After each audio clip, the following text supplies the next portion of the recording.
America defence market weak. ದೊಡ್ಡಣ್ಣನ ಆಯುಧಕ್ಕೆ ತುಕ್ಕು, ಬಯಲಾಯಿತು ಭಯಾನಕ ಸತ್ಯ. ನಮಸ್ಕಾರ ಸ್ನೇಹಿತರೆ. ಭಾರತದ ಆಪರೇಷನ್ ಸಿಂಧೂರ್ ಕೇವಲ ಚೀನಾ ಆಯುಧಗಳ ಬಂಡವಾಳ ಮಾತ್ರ ಬಯಲು ಮಾಡಿಲ್ಲ.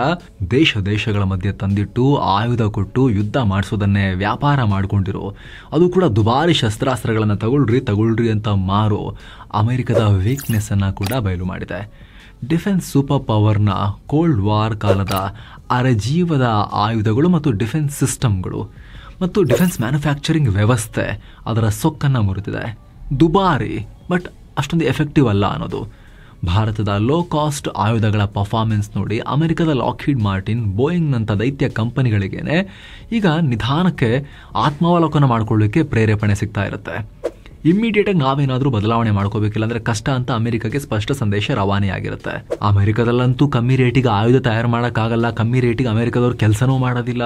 ಈ ಟೈಮ್ನಲ್ಲಿ ಆಪರೇಷನ್ ಸಿಂಧೂರ್ನಲ್ಲಿ ಪಾಕಿಸ್ತಾನವನ್ನ ಭಾರತ ಹೊಡೆದು ಬಡ್ದು ಕೂರಿಸಿರೋ ರೀತಿ ಇದೆಯಲ್ಲ, ಕೆಲ ಗಂಟೆಗಳಲ್ಲೇ ಪಾಕಿಸ್ತಾನವನ್ನ ನ್ಯೂಕ್ಲಿಯರ್ ಶಸ್ತ್ರ, ನ್ಯೂಕ್ಲಿಯರ್ ಕಂಟ್ರಿ ಅಂತ ಹಾರ್ತಾ ಇದ್ದವರನ್ನ ತಿಂಗಳುಗಳ ಕಾಲ ಮೇಲೇಳದಂತೆ ಮಲಗಿಸಿರೋದು, ರನ್ವೇಗಳಿಗೆ ರಿಪೇರ್ ಆರ್ಡರ್ ಕೊಟ್ಟು ಏರ್ ಸ್ಟ್ರಿಪ್ಗಳನ್ನು ಬಂದ್ ಮಾಡಿ ಕೂತ್ಕೊಂಡಿರೋದು 2 ತಿಂಗಳು 3 ತಿಂಗಳು ಜಗತ್ತನ್ನು ಬೆಚ್ಚಿ ಬೀಳಿಸಿದೆ. ಹಾಗಿದ್ರೆ ಆಪರೇಷನ್ ಸಿಂಧೂರ್ನಿಂದ ಜಗತ್ತಿನ ಡಿಫೆನ್ಸ್ ಮಾರ್ಕೆಟ್ನ ಚಿತ್ರಣ ಚೇಂಜ್ ಆಗುತ್ತಾ? ಭಾರತ ಹೊಸ ಡಿಫೆನ್ಸ್ ಮ್ಯಾನುಫ್ಯಾಕ್ಚರಿಂಗ್ನ ಪವರ್ ಆಗುತ್ತಾ? ಬನ್ನಿ ವರದಿಯಲ್ಲಿ ಕ್ವಿಕ್ ಆಗಿ ನೋಡ್ತಾ ಹೋಗೋಣ. ಕಡೆ ತನಕ ಮಿಸ್ ಮಾಡಿದೆ ನೋಡಿ. ಅಮೆರಿಕ ಡಿಫೆನ್ಸ್ ಅವಾಂತರ, ದೈತ್ಯ ಕಂಪನಿಗಳಿಗೆ ನಡುಕ. ಅಮೆರಿಕನ್ ಮೀಡಿಯಾಗಳಲ್ಲೂ ಚರ್ಚೆ ಶುರುವಾಗಿದೆ ದೊಡ್ಡ ಮಟ್ಟದಲ್ಲಿ. ಸಮಸ್ಯೆ ಏನು ಅಂತ ನೋಡೋಕೆ ಮುಂಚೆ ನಿಮಗೊಂದು ವಿಚಾರ ಗೊತ್ತಿರಲಿ. Stockholm international piece research institute ಅಥವಾ ಸಿಪ್ರಿ ಪ್ರಕಾರ ಜಗತ್ತಿನ ಟಾಪ್ 20 ಡಿಫೆನ್ಸ್ ಕಂಪನಿಗಳಲ್ಲಿ 9 ಅಮೆರಿಕನ್ ಕಂಪನೀಸ್ ಇವೆ. ಅಲ್ಲದೆ ಟಾಪ್ 100 ಕಂಪನಿಗಳಲ್ಲಿ 41 ಅಮೆರಿಕನ್ ಕಂಪನಿಗಳಿವೆ. ಇದು ಒಳ್ಳೆಯದೇ ಅಲ್ವಾ? ಅದಕ್ಕೆ ಅಲ್ವಾ ಅಮೆರಿಕ ಜಾಗತಿಕವಾಗಿ ಡಿಫೆನ್ಸ್ನಲ್ಲಿ ಡಾಮಿನೇಟ್ ಮಾಡ್ತಿರೋದು ಅಂತ ನೀವು ಕೇಳ್ಬೋದು. ಆದರೆ ಇಲ್ಲಿ ಟ್ವಿಸ್ಟ್ ಇದೆ. ದೈತ್ಯ ಕಂಪನಿಗಳ ಏಕಸ್ವಾಮ್ಯ. ಸ್ನೇಹಿತರೆ, ನೀವು ಗೊತ್ತಿಲ್ಲದೆ ಇರೋ ಒಂದು ಊರಿಗೆ ಹೋಗ್ತೀರಾ, ಹೊಟ್ಟೆ ಹಸ್ತಿರುತ್ತೆ, ಜೇಬಲ್ಲಿ ₹50 ದುಡ್ಡು ಇರುತ್ತೆ. ಆದರೆ ಆ ಊರಲ್ಲಿ budget hotel, road side canteens ಇಲ್ಲ, ಇರೋದೆಲ್ಲ ಬರೀ 5 ಸ್ಟಾರ್ ಹೋಟೆಲ್ಸ್. ಅಲ್ಲಿ ಒಂದು ಕಾಫಿ ಬೆಲೆ ₹200 ಇದೆ. ಸೊ ₹50 ಯೂಸಿಗೆ ಬರ್ತಾ ಇಲ್ಲ ಅನ್ನೋ ಸಿಚುವೇಶನ್ ಇದ್ರೆ ಅಮೆರಿಕದ ಡಿಫೆನ್ಸ್ ಸೆಕ್ಟರ್ನಲ್ಲಿ ಇದೇ ಪರಿಸ್ಥಿತಿ ಸೃಷ್ಟಿಯಾಗಿದೆ. ಇಷ್ಟು ವರ್ಷ Lockheed Martin, Boeing, General Dynamics, Northrop ಗ್ರಮ್ಮನ್ರಂತಹ ಹಾಗೆ ರೇಥಿಯಾನ್ರಂತಹ ದೈತ್ಯ ಕಂಪನಿಗಳೇ ಅಮೆರಿಕದ ಡಿಫೆನ್ಸ್ ಸೆಕ್ಟರ್ ಅನ್ನ ಡಾಮಿನೇಟ್ ಮಾಡ್ತಾ ಇದ್ರು. ಪರಿಣಾಮ ಅಲ್ಲಿನ ಡಿಫೆನ್ಸ್ ಸೆಕ್ಟರ್ನಲ್ಲಿ ಕಾಂಪಿಟೇಷನ್ ಇಲ್ಲದೆ ಈ ದೈತ್ಯ ಕಂಪನಿಗಳೇ ಏಕಸ್ವಾಮ್ಯವನ್ನ ಮಾನೋಪಲಿ ತರ ಆಗಿ ಹೋಗಿದಾವೆ. ಆದರೆ ಕಂಪನಿಗಳು ತಯಾರು ಮಾಡ್ತಿರೋದು ಬರೀ ₹200 ಕಾಫಿಗಳನ್ನ. ಲೋ ಕಾಸ್ಟ್ ಆಯುಧ ತಯಾರಿಸೋ, ₹20 ಕಾಫಿ ತಯಾರಿಸೋ ಸಾಮರ್ಥ್ಯನೇ ಅವರಿಗಿಲ್ಲ. ಈ ಆಯುಧಗಳ ರೇಟ್ ಒಂದ್ಸಲ ನೋಡಿ ನಿಮಗೆ ತಲೆ ತಿರುಗುತ್ತೆ.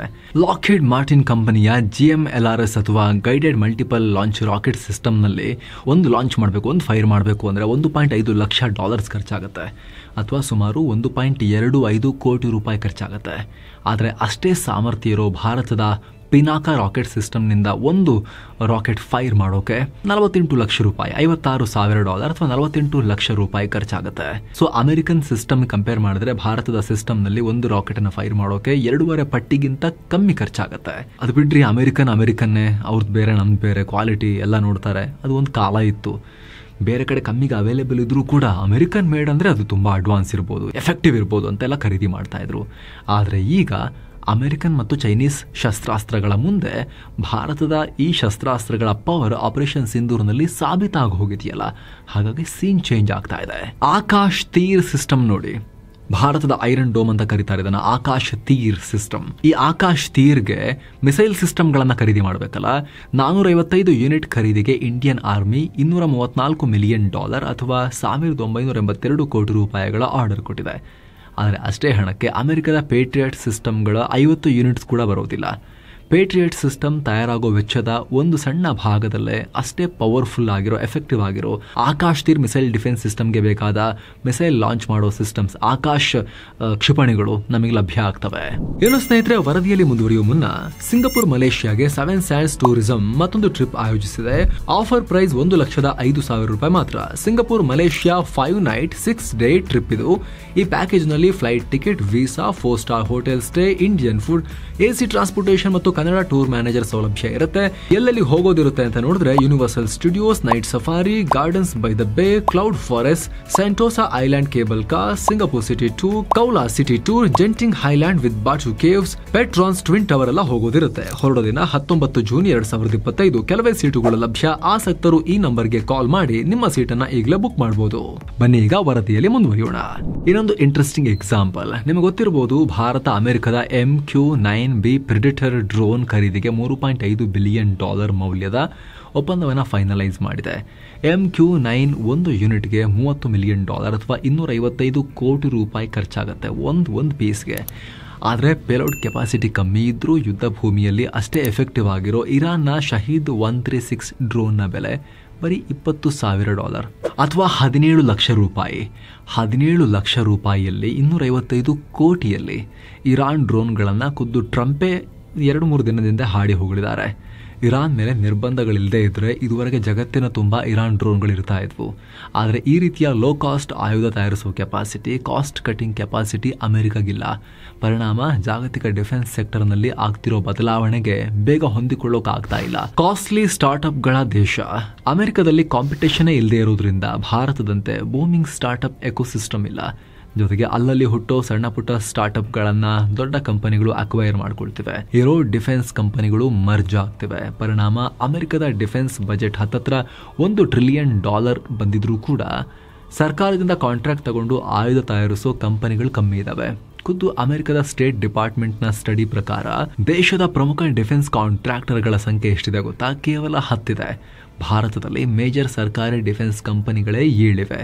7 PSCಗಳು ಪ್ರತಿ ವರ್ಷ ಡಿಫೆನ್ಸ್ ಬಜೆಟ್ನಲ್ಲಿ ಭರ್ಜರಿ ಕಾಂಟ್ರಾಕ್ಟ್ ಪಡಿತಿವೆ. ಜೊತೆಗೆ ಈಗಿರೋ ಸಾವಿರಾರು ಸ್ಟಾರ್ಟ್ಅಪ್ಗಳು ಕೂಡ ಬಜೆಟ್ ಅನ್ನ ಬಾಯಿಗೆ ಹಾಕೊಳ್ತಿದ್ದಾವೆ. ಆದರೆ ಅಮೆರಿಕದಲ್ಲಿರೋದು 3 ಮತ್ತೊಂದು ಪ್ಲೇಯರ್ಸ್ ಅಷ್ಟೇ. ಭಾರತಕ್ಕಿಂತಲೂ ನಿಧಾನ. ಸ್ನೇಹಿತರೆ, HAL ನಂತ ಗವರ್ಮೆಂಟ್ ಕಂಪನಿಗಳು ಆಯುಧ ತಯಾರಿಸಿಕೊಡೋದು ಕೂಡ ನಿಧಾನ ಅಂತ ಟೀಕಿಸ್ತೀವಿ. ಆದರೆ ಅಮೆರಿಕದ ಅಕ್ವಿಸಿಷನ್ ಸಿಸ್ಟಮ್ ಅಷ್ಟೇ ನಿಧಾನ ಇದೆ. ಉದಾಹರಣೆಗೆ F-35 lightning 2 joint strike fighter jet concept 1992ರಲ್ಲಿ ರೆಡಿ ಇತ್ತು. ಆದರೆ 2006ರಲ್ಲಿ ಮೊದಲ ವಿಮಾನ ಹಾರಿತು. Gerald R-4 class aircraft carrier programme 1996ರಲ್ಲಿ ಶುರುವಾಗಿ ಮೊದಲ ವಿಮಾನ 2017ರಲ್ಲಿ ಬಂತು. ವಿಮಾನ ವಾಹಕ ಯುದ್ಧ ನೌಕೆಯಲ್ಲಿ ಹಾರಿಸಬೇಕಾಗಿರೋ ವಿಮಾನ. ಕಾರಣ ಭಾರತದಲ್ಲಿರೋ ಸಮಸ್ಯೆನೇ ಅಲ್ಲೂ ಕೂಡ ಇದೆ. ದೊಡ್ಡ ಕಂಪನಿಗಳ ಮೊನೋಪಲಿ ಆರ್ಡರ್ಗಳು ತಗೊಂಡು ಬೇಗ ಫುಲ್ಫಿಲ್ ಮಾಡಕ್ ಆಗ್ತಾ ಇಲ್ಲ. ಭಾರತದಲ್ಲಿ ಫೈಟರ್ ಜೆಟ್ ತಯಾರಿಕೆಗೆ ಇದುವರೆಗೆ HALಗೆ ಮೊನೋಪಲಿ ಇತ್ತು. ಈಗ ಆಮ್ಕಾ ತಯಾರಿಕೆಗೆ HAL ನಿಮಗೆ ಮಾತ್ರ ಕೊಡೋದಿಲ್ಲ, ನೀವು ಕೂಡ ಪ್ರೈವೇಟ್ ಕಂಪನಿಗಳೊಂದಿಗೆ ಕಾಂಪೀಟ್ ಮಾಡಬೇಕು, ಯಾರು ಬೇಕಾದರೂ ಅಪ್ಲೈ ಮಾಡ್ಬೋದು ಅಂತ ಓಪನ್ ಮಾಡಿಬಿಟ್ಟಿದೆ ಭಾರತ ಸರ್ಕಾರ. ಆದರೆ ಅಮೆರಿಕದಲ್ಲಿ ಟಾಪ್ ಕಂಪನಿಗಳನ್ನು ಬಿಟ್ಟರೆ ಫೈಟರ್ ಜೆಟ್ ತಯಾರಿಸೋ ಹೊಸ ಪ್ಲೇಯರ್ಗಳು ಇಲ್ಲ. ಹಾಗಾಗಿ ಆಯುಧಗಳು ಬೇಗ ತಯಾರಾಗಲ್ಲ. ಇತ್ತೀಚೆಗೆ ಯುಕ್ರೇನ್ಗೆ ಆರ್ಟಿಲರಿ ಶೆಲ್ ಒದಗಿಸೋಕೆ ಅಮೆರಿಕ ಸಿಕ್ಕಾಪಟ್ಟೆ ಪಾಡುಪಟ್ಟಿದೆ, ಕಷ್ಟಪಟ್ಟಿದೆ. 2001ರ ಅವಳಿ ಕಟ್ಟಡ ದಾಳಿ ನಂತರ ಸ್ಫೋಟಕ ನಿರೋಧಕ ಕಿಟ್ಗಳು, ಡ್ರೋನ್ಗಳನ್ನು ಎಮರ್ಜೆನ್ಸಿ ಪ್ರೊಕ್ಯೂರ್ಮೆಂಟ್ ಮೂಲಕ ತಯಾರಿಸಿಕೊಂಡ್ರು. ಅದು ಬಿಟ್ಟರೆ ಅಮೆರಿಕ ಆಯುಧ ತಯಾರಿಕೆ ನಿರ್ಧಾರದ ಪ್ರೊಸೀಜರ್ ಮತ್ತು ನಿಯೋಜಿಸಿಕೊಳ್ಳುವ ವೇಗ ತುಂಬಾ ಸ್ಲೋ ಇದೆ. ಇದಿಷ್ಟೇ ಅಲ್ಲ, ಅಮೆರಿಕದ ಡಿಫೆನ್ಸ್ ಕಾಂಟ್ರಾಕ್ಟ್ಗಳಲ್ಲಿ ಫಸ್ಟ್ ಕ್ಲಾಸ್ ಮೆಥಡ್ ಅನುಸರಿಸಲಾಗ್ತಾ ಇದೆ. ಅಂದರೆ ಮೊದಲು ಕಂಪನಿ ಕಾಂಟ್ರಾಕ್ಟ್ ತಗೊಂಡು ಸ್ವಂತ ಖರ್ಚಲ್ಲಿ ಆಯುಧ ರೆಡಿ ಮಾಡುತ್ತೆ. ಆಮೇಲೆ ಸರ್ಕಾರ ರಿಯಂಬರ್ಸ್ಮೆಂಟ್ ಕೊಡುತ್ತೆ, ರೀಫಂಡ್ ಕೊಡುತ್ತೆ. ಒಂದು ವೇಳೆ ನಿರೀಕ್ಷೆಗಿಂತ ಜಾಸ್ತಿ ಖರ್ಚಾದರೂ ಕಂಪನಿಗೆ ಪೆನಾಲ್ಟಿ ಇಲ್ಲ. ಹಾಗಾಗಿ ಪ್ರೆಷರ್ ಇಲ್ಲ. ಪ್ರೋಗ್ರಾಮ್ಗಳು ದುಬಾರಿ ಆಗ್ತಾನೆ ಹೋಗ್ತಿದ್ದಾವೆ. ಆ ಕಂಪನಿಗಳಿಗೆ ಯಾವುದೇ ರೀತಿ ಲಗಾಮಿಲ್ಲದೆ ದುಡ್ಡು ಸುರಿಯೋದು ಅಮೆರಿಕಾಗೆ ಅಭ್ಯಾಸ ಆಗಿಬಿಟ್ಟಿದೆ. ಹಾಗಾಗಿ ಲೋ ಕಾಸ್ಟ್ನಲ್ಲಿ ಆಯುಧ ತಯಾರಿ ಆಗ್ತಾನೆ ಇಲ್ಲ. ಆ ರೀತಿಯ ಲೋ ಕಾಸ್ಟ್ ಇನೋವೇಷನ್ ಆಗ್ತಾ ಇಲ್ಲ. ಭಾರತಕ್ಕೆ ಅದ್ಭುತ ಅವಕಾಶನ. ಒಂದು ದೇಶದ ಲಾಸ್ ಇನ್ನೊಂದು ರಾಷ್ಟ್ರಕ್ಕೆ ಲಾಭ ಆಗೋಕ್ಕೆ ಅವಕಾಶ ಇದ್ದೇ ಇರುತ್ತೆ. ಭಾರತ ರೈಟ್ ನಾವು ಈಗ ಗೋಲ್ಡನ್ ಮೂಮೆಂಟ್ನಲ್ಲಿದೆ ಈ ಲಾಭವನ್ನು ಪಡ್ಕೋಬೇಕು ಅಷ್ಟೇ. ಆಪರೇಷನ್ ಸಿಂಧೂರ್ನ ಟೆಕ್ನಿಕಲ್ ಅನಾಲಿಸಿಸ್, ಡ್ಯಾಮೇಜ್ ಅನಾಲಿಸಿಸ್ ನಡೀತಾ ಇದೆ. ಭಾರತ ತನ್ನ ಸ್ವದೇಶಿ ಆಯುಧಗಳ ಪರ್ಫಾರ್ಮೆನ್ಸ್ನ ಜಗತ್ತಿನ ಮುಂದೆ ಇಡುತ್ತೆ ವೆರಿ ಸೂನ್. ಆಲ್ರೆಡಿ ಗೊತ್ತಾಗಿದೆ, ಅಫಿಷಿಯಲ್ ಆಗಿ ಡೇಟಾ ಸಮೇತ ಮುಂದಿಡ್ತಾರೆ.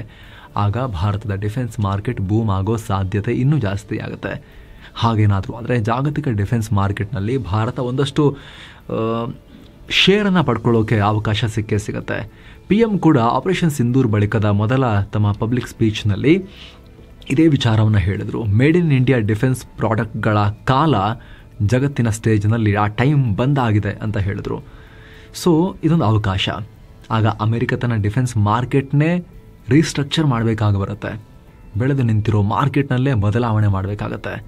ಆಗಲೇ ಹೇಳಿದ ಹಾಗೆ ಭಾರತ ಶರವೇಗದಲ್ಲಿ ಪಿನಾಕ ಆಕಾಶ್ ತೀರ್ನಂಥ ಆಯುಧವನ್ನು ತಯಾರಿಸ್ತಾ ಇದೆ. ಅತ್ತ ಚೀನಾ ಡಿಫೆನ್ಸ್ ಇಕ್ವಿಪ್ಮೆಂಟ್ಗಳ ಫ್ಯಾಕ್ಟರಿ ಆಗ್ತಿರೋದು ಅಮೆರಿಕನ್ ಕಂಪನಿಗಳಿಗೆ ತಲೆನೋವು ತಂದಿದೆ. ಇಂಥ ಹೊತ್ತಲ್ಲಿ ಭಾರತ ಕೂಡ ಹೊಸ ಚಾಲೆಂಜರ್ ಆಗಿ ಎಮರ್ಜ್ ಆದರೆ, ಅದರಲ್ಲೂ ಅಮೆರಿಕದ ಪ್ರಮುಖ ಶತ್ರುವಾಗಿರೋ ಚೀನಾದ ಆಯುಧಗಳನ್ನು ಕೂಡ ಅಷ್ಟೊಂದು ಎಫೆಕ್ಟಿವ್ ಅಲ್ಲ ಅಂತ ಭಾರತ ಪ್ರೂವ್ ಮಾಡಿರೋದು, ಭಾರತದ ದೇಸಿ ಉತ್ಪನ್ನಗಳೇ ಇದನ್ನು ಮಾಡಿ ತೋರಿಸಿರೋದು ಅಮೆರಿಕಗೆ ದೊಡ್ಡ ಚಾಲೆಂಜ್. ಅಮೆರಿಕ ಶಸ್ತ್ರಾಸ್ತ್ರಗಳನ್ನೆಲ್ಲ ಮಾಡಿಕೊಂಡು ಅವರೇ ಯೂಸ್ ಮಾಡೋದಿಲ್ಲ, ಜಗತ್ತಿನಾದ್ಯಂತ ಅದನ್ನು ಸೇಲ್ ಮಾಡ್ತಾರೆ ಅಮೆರಿಕನ್ಸ್, ಭಾರತಕ್ಕೂ ಸೇಲ್ ಮಾಡ್ತಾರೆ. ಭಾರತ ಸ್ವಾವಲಂಬಿ ಆದರೆ ದೊಡ್ಡ ಕಸ್ಟಮರ್ ಇಲ್ಲ ಅಂತ ಆಗುತ್ತೆ. ಜೊತೆಗೆ ಇನ್ನಷ್ಟು ಅಮೆರಿಕದ ಕಸ್ಟಮರ್ಸ್ಗೂ ನಾವು ಮಾರೋಕ್ಕೆ ಶುರು ಮಾಡಿದ್ರೆ ಅಮೆರಿಕ ಇನ್ನು ಯಾರಿಗೆ ಮಾರುತ್ತೆ ಆ ಭಯ ಅಮೆರಿಕಗೆ ಡೆಫಿನೆಟ್ಲಿ ಉಂಟಾಗಿರುತ್ತೆ. ಅದೇ ಕಾರಣಕ್ಕೋಸ್ಕರ ಟ್ರಂಪ್ ಮತ್ತು ಅಮೆರಿಕ ಆಪರೇಷನ್ ಸಿಂಧೂರ್ ಬಳಿಕ ತಲೆಗೆಡಿಸ್ಕೊಂಡು ಭಾರತ ಮತ್ತು ಪಾಕಿಸ್ತಾನವನ್ನು ಒಂದೇ ಲೆವೆಲ್ ಅಂತ ಹೇಳಿ ಟ್ರೀಟ್ ಮಾಡೋಕೆ, ಆ ರೀತಿ ಸ್ಟೇಟ್ಮೆಂಟ್ ಕೊಡೋಕೆ ಪ್ರಯತ್ನ ಪಡ್ತಿರೋದು. ಇದರ ಬಗ್ಗೆ ನಿಮಗೇನು ಅನಿಸುತ್ತೆ ಕಾಮೆಂಟ್ ಮಾಡಿ ತಿಳಿಸಿ. ಮತ್ತೆ ಭೇಟಿ ಆಗ್ತಿರೋಣ. ನಮಸ್ತೆ.